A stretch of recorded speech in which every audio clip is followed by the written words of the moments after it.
take me home, give me wings to fly. सोने की चिड़िया एपीसी में नई कहानी के साथ हाजिर हैं।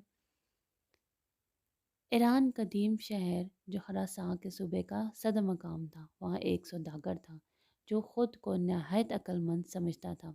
वह शहर शहर घूम कर अपने तमाम माल तिजारत फ़रोख्त कर देता। इसे जब कारोबार में नफ़ा होने लगता तो दूसरे के मुकाबले में कामयाब इंसान समझते हुए इसने अपने आप को आकिल कहलवाना शुरू कर दिया। लोग इसे इसी नाम से जानते थे। आकिल का असल नाम नसीरुद्दीन था। वह माल तिजारत की सूरत में नायाब और नादिर अशिया लाता था। देखने वाले इन चीज़ों को देखकर हैरान रह जाते और मुंह मांगे दाम देकर ख़रीद लेते। एक दिन वो बाज़ार में बैठा अपने दोस्तों से बातें कर रहा था। एक चिड़ी मार इसके करीब से गुजरा। वो गा रहा था, सोने की चिड़िया जादू की पुड़िया, घंटा देती है अंडा। इसने ये सुना तो दोस्त से रुखसत हुआ और चिड़ी मार के पीछे चल पड़ा।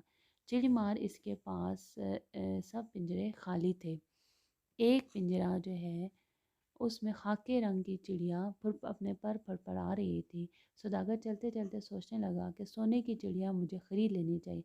अगर ये वाकई सोने के अंडे देती है तो फिर मुझे इतनी मेहनत नहीं करना पड़ेगी। इसे ख्याल आया कि बचपन में इसकी दादी अम्मा इसकी माँ को मैके जाने पर कहती थी कि तुम क्या सोने की चिड़िया हो जो मैके चली जाओगी, तो मेरा बेटा गरीब हो जाएगा। तो गोया सोने की चिड़िया होती है। बस ये इसकी ख्वाहिश थी कि काश वो चिड़िया मुझे मिल जाए। चिड़ी मार को रोकते हुए सौदागर ने कहा, भाई वाकई ही सोने का अंडा देती है, ये तो आम सी चिड़िया लग रही है। चिड़ी मार ने ऊपर से नीचे तक देखा और कहा कि बेवकूफ़ बेवकूफ़ शख्स है जो अमीर होना चाहता है। चिड़ी मार ने इसे यकीन दिलाया कि 14वीं की रात को जब गुजर बजता है तो ये सोने का अंडा देती है। मेरे घर में अब तक 10 अंडे दे चुकी है। मेरे घर मेरे मुल्क चलो, मेरे शाहाना ठाट बाट देखो, मैं इसे हरगिज़ ना बेचता। मुझे पर ये अपने मालिक को सिर्फ 10 अंडे देती है। इसके अगर इसे कोई ख़रीद ले तो फिर उसके पास जाकर अंडे देती है। चिड़ी मार की बातों को सच समझकर सौदागर ने वो चिड़िया ख़रीद ली और अपना सब कुछ चिड़ी मार को बेच दिया। चिड़ी मार अगले रोज़ बाज़ार में फिर किसी को नज़र न आया। सारा मालो दौलत घर बार एक चिड़िया के एवज़ चिड़ी मार को फ़रोख्त करके सौदागर चिड़िया के पिंजरे को लेकर एक झोपड़ी में रहने लगा। दोस्तों ने इसे बहुत समझाया कि इसने घाटे का सौदा किया है और धोखा खाया है, मगर सौदागर का कहना था कि वो बहुत समझदार है और कभी घाटे का सौदा नहीं करता। देखना इससे मुझे कितना फ़ायदा होगा। बस 14वीं की रात का इंतज़ार था कि कब 14वीं की रात आएगी और कब ये अंडा देगी। आखिर वो रात आ गई। सौदागर बहुत खुश था कि इसकी चिड़िया आज सोने का अंडा देगी।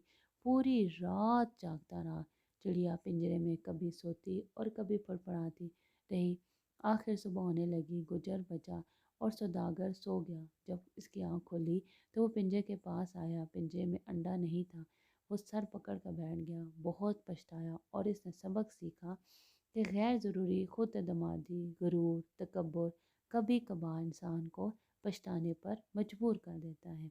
जी, कहानी कैसी लगी कमेंट में ज़रूर बताइएगा कि और इससे आपने क्या सबक हासिल किया है कि गुरूर, तकब्बुर कभी कभार इंसान को पछताने पर मजबूर कर देता है।